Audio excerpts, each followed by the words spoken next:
आप सभी का स्वागत है मुर्शिद ग्लोबल स्टडीज में। तो प्यारे बच्चों, आज हम सोशल साइंस का बिल्कुल ओरिजिनल पेपर का क्वेश्चन आंसर करवाने वाले हैं।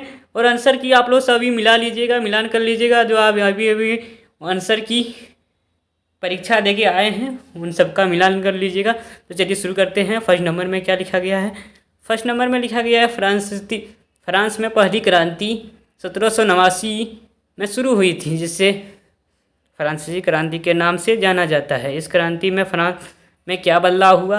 तो इनका सही आंसर हो जाएगा ये सभी बदलाव हुए। ठीक है, उसके बाद हम देखते हैं दूसरा नंबर में आप लोगों ने क्या मारा था।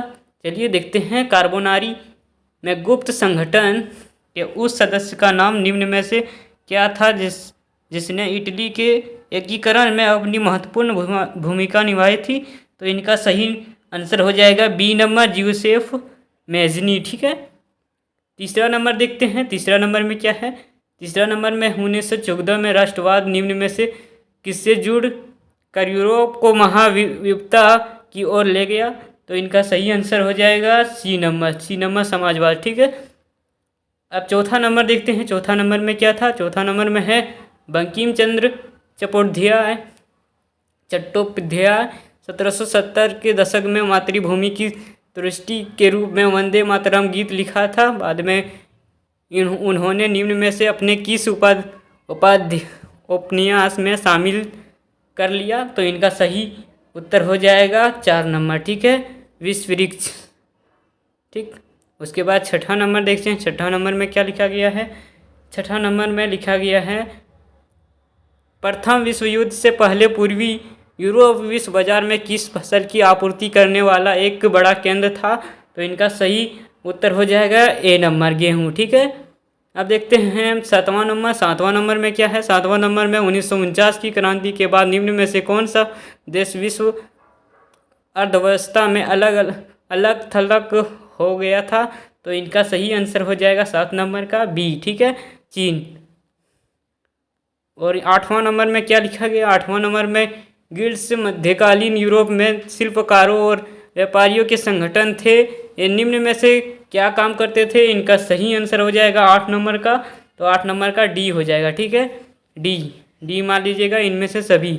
ठीक, अब देखते हैं 9 नंबर में क्या था? 9 नंबर में लिखा गया है छापाखाना प्रगति का सबसे ताकतवर औजार है और इससे बन रही जनमत की आंधी से निरंकुशवाद उड़ जाएगा। ठीक है, या किसने कहा था? तो इनका सही आंसर हो जाएगा 9 नंबर का।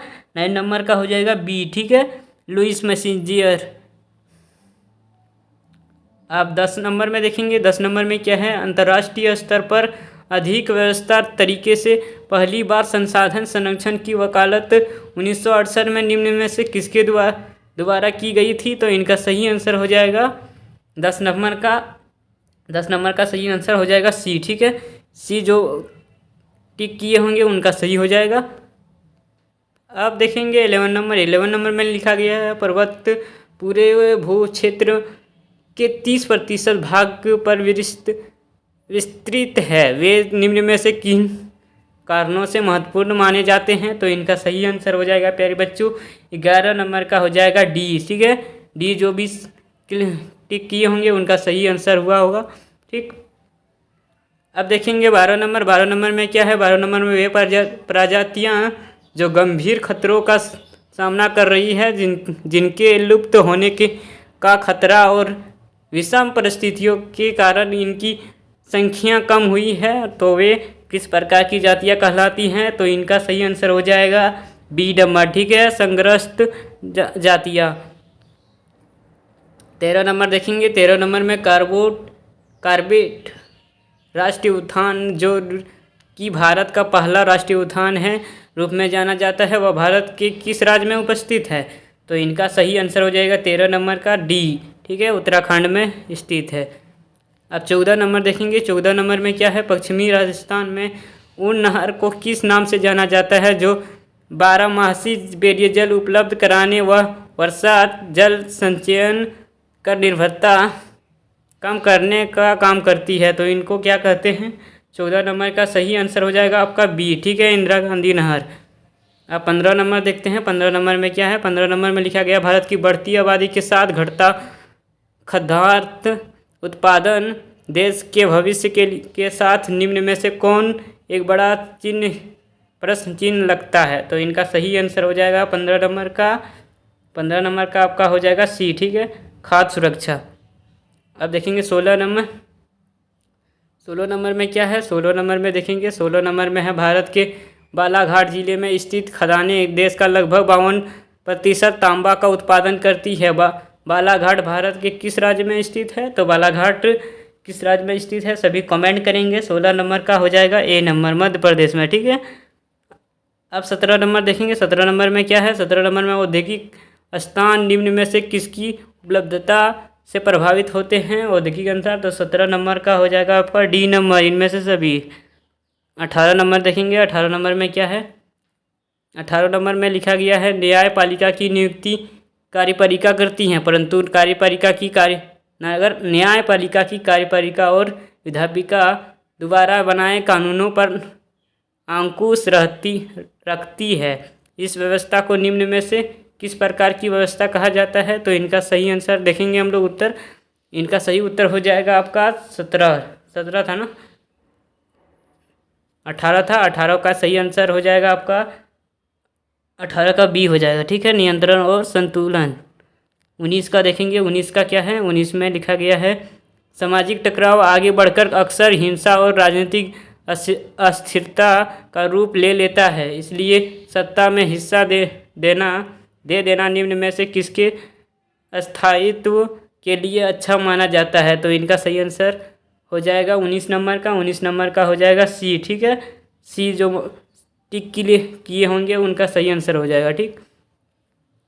अब 20 नंबर देखेंगे। 20 नंबर में क्या है?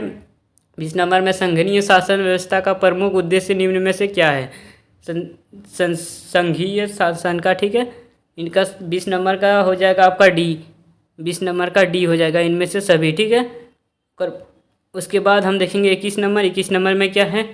सांप्रदायिकता की समस्या तब शुरू हो जाती है जब निम्न में से किसे राष्ट्र का आधार मान लिया जाता है, ठीक है। 21 नंबर का सही आंसर हो जाएगा आपका सी नंबर। सी नंबर जो क्लिक किए होंगे, टिक किए होंगे, उनका सही हो जाएगा धर्म, ठीक। अब 22 नंबर देखेंगे। 22 नंबर में क्या है? जाति समूह से भेदभाव और उन्हें अपने से अलग मानने की धारणा पर आधारित व्यवस्था को क्या कहा जाता है? तो इस व्यवस्था को क्या कहते हैं? प्यारे बच्चों, आप लोग ज़रूर कमेंट करेंगे। तो बी नंबर सही हो जाएगा, ठीक है, जाति व्यवस्था। अब 23 नंबर में क्या है? 23 नंबर में तो यहाँ दिख नहीं रहा है, तो आप लोग लिख लीजिएगा मेरे रूप में निम्न में से कौन सा दल जाना जाता है, ठीक है। तो इनका सही आंसर हो जाएगा 23 नंबर का। 23 नंबर का ए हो जाएगा, ठीक, कम्युनिस्ट पार्टी ऑफ इंडिया, यही सही आंसर हो जाएगा। इनका क्वेश्चन नहीं दिख रहा है, थोड़ा कट गया है।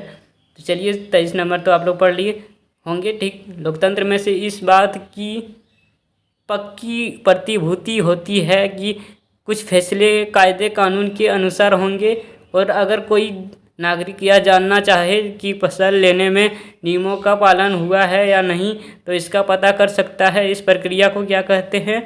तो 24 नंबर का सही आंसर हो जाएगा ए, ठीक है। इस प्रक्रिया को पारदर्शिता करते हैं, ठीक है।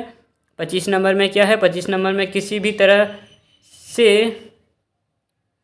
तरह से अधिक से आग वाहने के अतिरिक्त निम्न में से किस प्रकार की इच्छा को पाना चाहते हैं? तो इनका सही आंसर हो जाएगा 25 का हो जाएगा आपका डी, इनमें से सभी इच्छाएं पाएंगे, ठीक है।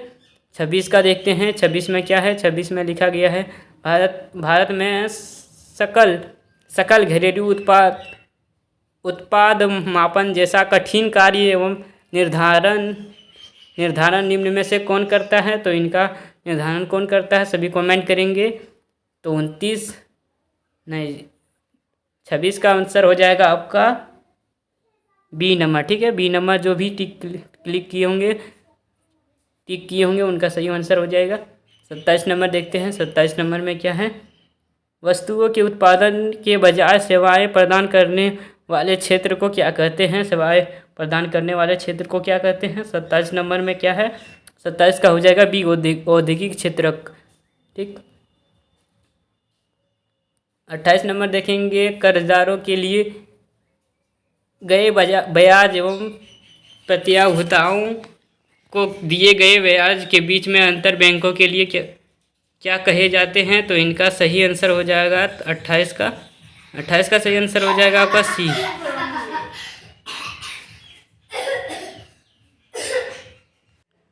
चलिए अब 29 नंबर देखेंगे, निम्न में से कौन 29 नंबर देखेंगे। चलिए अब तो निम्न में से कौन सा देश सस्ता विनिर्माण केंद्र का उदाहरण है। तो सस्ता देश कौन सा निर्माण का उदाहरण है। तो इनका सही नंबर हो जाएगा ए, सबसे सस्ता चीन। ठीक है। अब 23 नंबर देखेंगे, लास्ट क्वेश्चन जो ऑब्जेक्टिव टाइप का था। तो बाजार में हमारी भागीदारी निम्न में से किन दो रूपों में होती है। तो इनका सही आंसर हो जाएगा सी नंबर। ठीक है, उत्पादन और उपभोक्ता। तो आज का यही वीडियो था आंसर की। तो अब नेक्स्ट जो भी एग्ज़ाम होगा आपका साइंस का, तो उनका हम करवाने वाले हैं। तो आप लोग ज़रूर सब्सक्राइब कर लीजिएगा चैनल को। मिलते हैं नेक्स्ट वीडियो में। जय हिंद, जय भारत, वंदे मातरम।